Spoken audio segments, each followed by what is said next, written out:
You're looking at two F-150s on the lot. Same year, same trim, same price tag. One has the 2.7 EcoBoost, the other has the 3.5. The salesperson tells you the 3.5 is the better engine because it makes more horsepower. I've been inside both of these engines for 20 years. He's not lying. He's just not telling you what the 3.5 actually costs you over the next 5 years. The 5-year math says the 2.7 EcoBoost owner saves $8,240 over the 3.5 owner on the same maintenance schedule, in the same truck, driven the same way. That number is not a guess. It is the difference between two specific repair curves Ford built into these engines on purpose. One engine engineered with the durability margin the other was not given. Most owners pick the wrong one because they read the horsepower number on the window sticker and stopped there. By the end of this video, you will know which engine is which, why the 2.7 is the one Ford engineered to last, and what the 3.5 actually costs to keep alive through 150,000 miles. The 2.7 is the engine Ford actually engineered to last. The 2.7 EcoBoost has the lowest turbocharger failure rate of any turbocharged engine Ford has ever put in the F-150 platform. Field data across the 2018 to 2024 fleet puts the number at roughly 8% through 130,000 miles. The 3.5 EcoBoost in the same year range runs at roughly 12%. 4 points does not sound like much. Across the 600,000 trucks in the fleet, 4 points is approximately 24,000 owners paying for a turbocharger they would not have paid for on the smaller engine. That gap is not luck. It is engineering. The 2.7 uses smaller turbochargers that run at lower absolute shaft speed for the same boost target. Bearing life is exponentially related to shaft speed. Lower speed means longer bearings. The smaller displacement also produces less waste heat per combustion cycle, which means the cooling system runs 8 to 12 degrees cooler under matched load, which means the head gasket sealing interface sees less thermal stress, which means the head gasket failure rate on the 2.7 is approximately 1/3 of the 3.5 at the same mileage. The 2.7 is the engine Ford gave the durability margin the 3.5 did not get. There is one other reason 2.7 owners are quietly winning. Recall 2.4 covered the 2.7 intake valve issue on 2021 and 2022 production. Trucks that passed the cycle test became eligible for Campaign 2 for N12, a 10-year, 150,000-mile extended engine warranty most owners do not know they have. If you own a 2021 or 2022 2.7 EcoBoost and have not run your VIN through 2.4 you may be sitting on $9,500 to $13,000 of covered engine work and not realize it. A 2019 2.7 EcoBoost came in last spring at 156,000 miles for a routine plug-in coil service. Original turbochargers, original wastegate solenoid, no codes, no bearing play. The owner had run the truck on long route delivery duty since new. Compression within 2% across all 4 cylinders. That dataset does not exist on a 3.5 with the same use case at the same mileage. The 2.7 is built differently. The 3.5 is the marketing flagship, and the bill follows. The 3.5 EcoBoost is the engine Ford sells on the horsepower number. 400 horsepower until the 2026 GPF requirement dropped it to 382. The marketing case is the 3.5. The engineering case is the 2.7. Every component on the 3.5 was specified to a higher absolute output target. Every component on the 2.7 was specified to a higher durability margin per unit of output. Across 150,000 miles of real use, the spec sheet stops mattering, and the survival data is what you live with. Cam phaser failure is the single most expensive thing that happens on the 3.5 EcoBoost. Ford acknowledged it with Customer Satisfaction Program 2.1N03 in October 2021.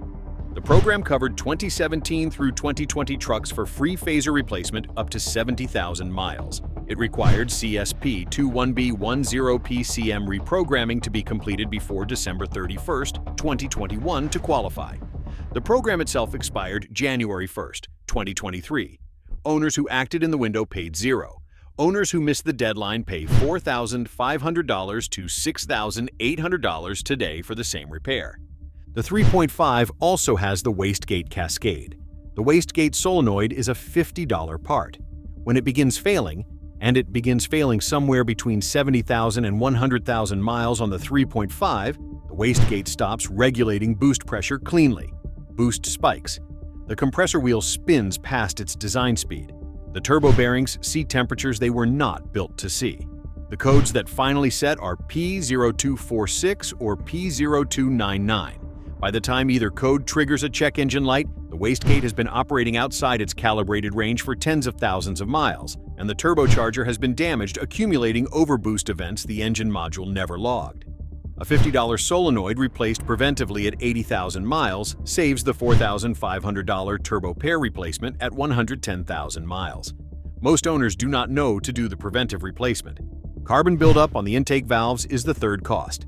The 3.5 EcoBoost Gen 2 carries port plus direct fuel injection from 2017 onward, which reduces but does not eliminate carbon accumulation.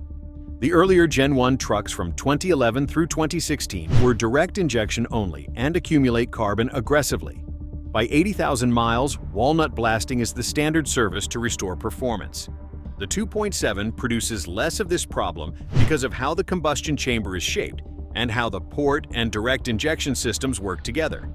If you have been watching this and you own a 2.7 already, you have the engine Ford engineered for the long ownership horizon. Service the wastegate solenoid at 90,000 miles and the transmission fluid at 50,000 and you will reach 200,000. If you own the 3.5, the next part is what your 5-year repair bill actually looks like compared to the truck next to you on the lot. The 5-year math nobody shows you at the window sticker. Take two F-150s purchased used in 2026 at 60,000 miles for $32,000 each. Owner drives 18,000 miles per year. Truck reaches 150,000 miles at year 5. Both owners follow the same maintenance schedule. Here is the spread of probable major repair costs across that window. The 2.7 EcoBoost line. Wastegate solenoid preventive at 90,000 miles, $60. VCT solenoids preventive at 100,000 miles, $300. Spark plugs and coils at 100,000 miles, $700.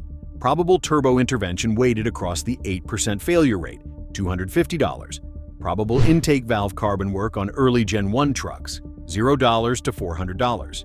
Transmission fluid services on the 10R80 at $50,000 and $110,000, $500 total. Differential and transfer case service, $450. Total 5-year repair spend on the 2.7 line, approximately $2,260. Resale at 150,000 miles in the 2026 used market, approximately $17,500. The 3.5 EcoBoost line, same truck, same use, same year. Wastegate solenoid preventive. Most owners skip it, so $0 saved becomes $1,800 in single turbo replacement weighted across the 12% failure rate. VCT solenoid replacement before phaser cascade, $300 if caught, $5,800 in full phaser job weighted across the population if not. Spark plugs and coils, $700. Transmission service, $500. Probable head gasket intervention from the cooling stress profile, $1,400 weighted. Total 5-year repair spend on the 3.5, approximately $10,500. Resale at $150,000 with documented turbo and phaser history, approximately $13,000. The gap, $10,500 minus $2,260 is $8,240 in repair cost differential. The resale gap adds another $4,500 in the 2.7 owner's favor because trucks with clean turbo and phaser history sell for more. The total 5-year financial difference between the two engines on the same truck, driven the same way, with the same parts, approximately $12,740 in the 2.7 owner's favor, $2,260 in preventive maintenance across 5 years on the 2.7 versus $10,500 in reactive repairs and resale loss on the 3.5. That is the choice, and most owners make it standing in the showroom looking at a horsepower number that has nothing to do with what either engine costs them to own. The next video and the link. If you own a 2021 or 2022 2.7 EcoBoost, run your VIN against recall 24S55 today. The full CSP timeline, every program, every expiration date, and every dollar trade-off is in the manual. Description has the link. The free 12-point pre-purchase inspection checklist is in the pinned comment. The next video covers what recall 24S55 actually does when you take the truck in, what the cycle test is, what passes and what fails, and what it means for the 24N12 extended warranty Ford does not tell you about until you ask. Watch that one if you own a 2021 or 2022 2.7.